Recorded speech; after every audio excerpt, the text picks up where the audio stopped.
kabarnya mahasiswa semester 2 Teknik Biologi saat ini? Alhamdulillah baik. Baik. Sudah sarapan semuanya? Belum. Ya, ada yang sudah, ada yang belum. Mungkin yang belum lagi puasa ya? Iya.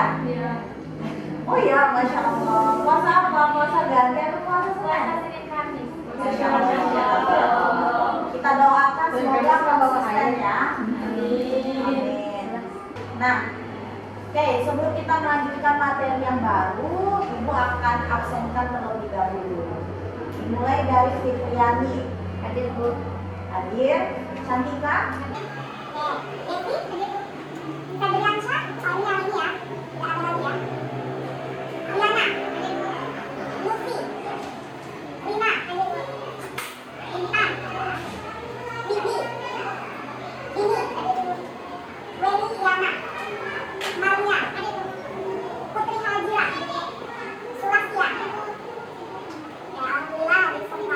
Baik, hari ini kita akan melanjutkan materi ya.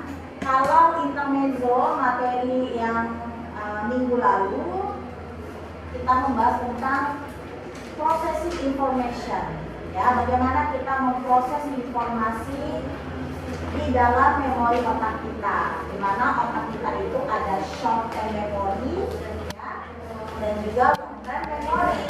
Nah, bagaimana kalau kita ya menyimpan informasi agar tetap selalu diingat? Tentu akan terus kita ulang-ulang, ya kan? Terus kita ulang, maka itu information system akan tersimpan di long term memory. Ya, beda kalau short term memory, memori dengan jangka pendek. Ketika kita tidak mengulangnya, tentu ya dia akan tersimpannya di short term memori jangka pendek. Ya, saat ini kita bahas adalah teori belajar konstruktivitas ya, kognitif dan konstruktivis sosial. Sebelumnya di mahasiswa Teknik Biologi ini tahu nggak konstruktivis itu apa? Konstruktivis? Nggak tahu. Oke. Kalau kognitif kayaknya udah sering kita bahas. Perkembangan secara keseluruhan. Perkembangan secara keseluruhan ya. Artinya adalah kemampuan berpikir yang kognitif sudah matang. Ya enggak? Ya. Balok disusun sampai 3, baru dia bisa berhitung. Oke, nah itu namanya berpikir abstrak.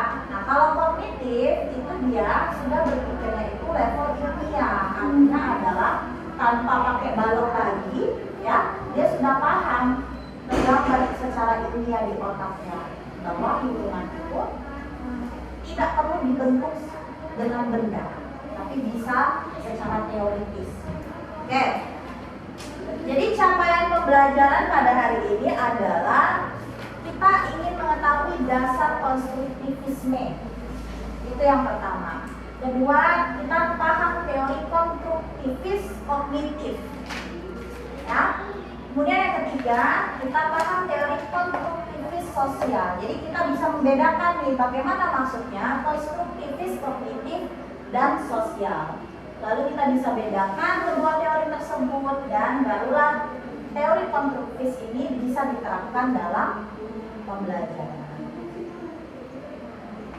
Nah, ini bahan bakar ya sebelum kita mulai pembelajaran ya. Kita bakar dulu mesin kita nih ya dengan pertanyaan-pertanyaan simpel. Yang pertama, kalian ya itu lebih paham setelah praktek atau ceramah? Setelah praktek, oke. Kemudian yang kedua ya, kalian lebih paham materi, lebih mudah memahami materi dengan menggunakan diskusi kelompok atau secara bacaan pribadi aja? Secara bacaan pribadi, berarti nggak ada yang paham secara belajar kelompok gitu? Tidak terlalu. Oh ya, boleh tahu nggak alasannya kenapa? Hah? Karena banyak gosipnya Bu, gitu ya, banyak gibahnya Bu. Oke. Siapa? Coba sebutkan nama. Windy. Coba Windy bacakan slide-nya. Tulisannya adalah teori konstruktivisme. Gede-gede ya. Ruangannya ini. Pengertian konstruktivisme adalah teori yang memandang bahwa peserta didik membangun sendiri pengetahuannya melalui pengalaman dan interaksi dengan lingkungan. Prinsip utamanya yang pertama itu belajar bersifat aktif, yang kedua pengetahuan dibangun sendiri, yang ketiga pengalaman sangat penting, yang keempat interaksi sosial mendukung belajar. Nah, jadi kalau tadi Ananda semua tidak tahu konstruktivisme itu apa, ya. Konstruktivisme itu adalah kalian peserta didik, ya, itu bisa membangun, bisa dapat pengetahuannya. Bagaimana cara mendapatkan pengetahuannya itu?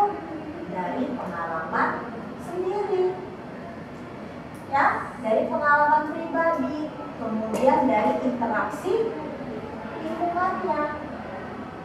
Ya, sebagai contoh aja, anak yang dididik di SMA biasa, ya, SMA negeri, itu pasti beda pengalamannya dengan anak yang lulusan pondok pesantren.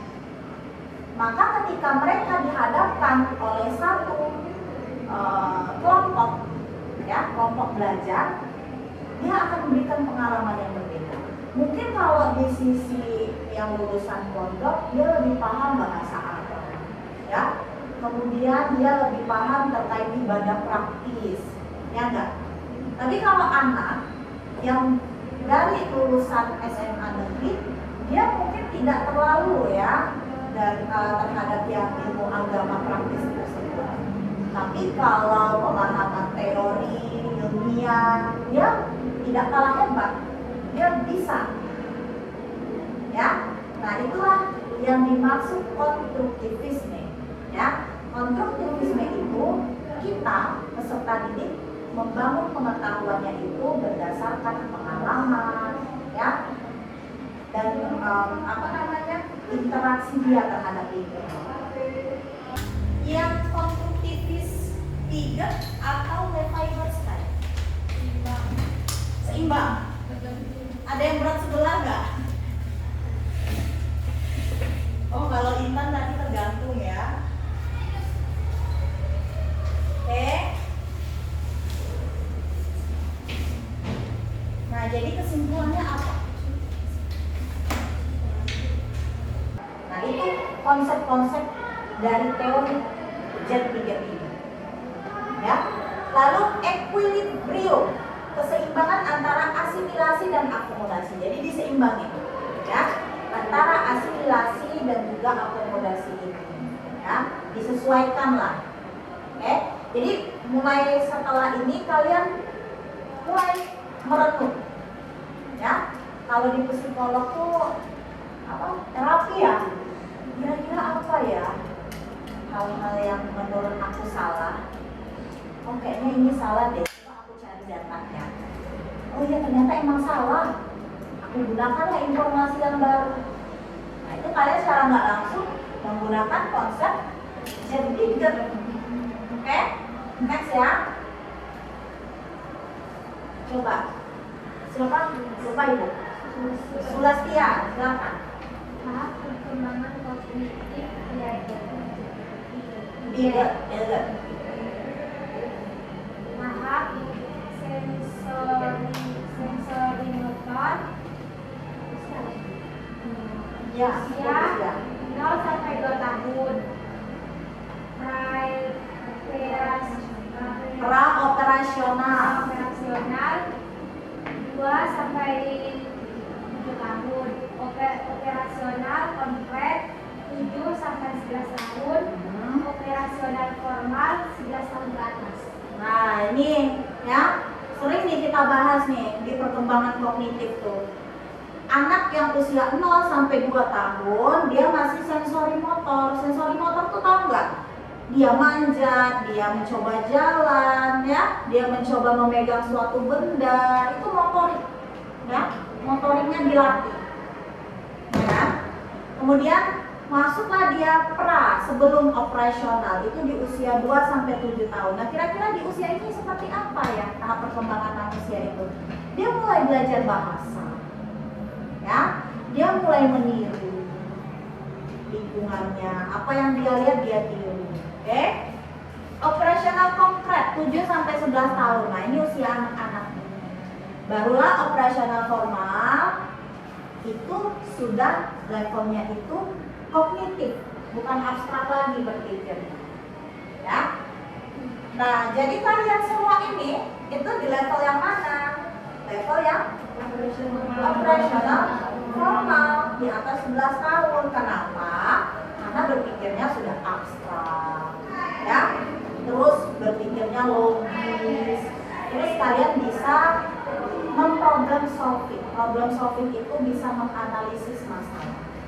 Kira-kira kalau aku bangunnya telat, ya, bangunnya telat, apa yang akan terjadi? Oh, aku bakal kena macet, aku bakal buru-buru, atau aku bisa dinindas truk mungkin ya, saking buru-burunya, ya enggak? Nah, itu kalian sudah bisa menganalisis masalah. Tapi kalau kayak anak saya ya, misalnya teman atau adik-adik kalian, masih nafsunya aja. Aku masih ngantuk kan, dia aja bangunnya Pak. Ya enggak, dia belum tahu masalah, dia masih egonya, ya. Nah, itulah tahap operasional formal. Nah, lanjut. Kamu siapa namanya? Lupa yuk. Dini. Hah? Dini. Dini. Ya, Dini, lanjut. Besar-besar ya suaranya.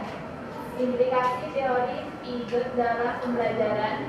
Guru perlu memberikan pengalaman langsung, menggunakan problem solving, mengajak siswa menemukan konsep sendiri, mengembangkan berpikir kritis. Contohnya, mahasiswa menganalisis masalah pendidikan di sekolah, kemudian mencari solusinya. Nah, itu ya. Kalian sampai detik ini di semester 2 udah ketemu belum? Apa kira-kira masalah pendidikan yang kalian temui atau mungkin di lingkungan perguruan tinggi?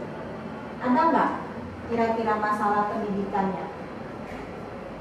Atau kalian bisa kok menilai dosennya barangkali, coba salah satu aja. Apa masalah pendidikan yang kalian temui sampai di semester 2 ini?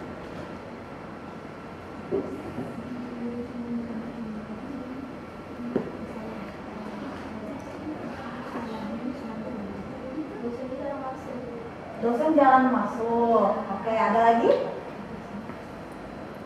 Dosen PA killer. Dosen PA killer. PA itu apa ya?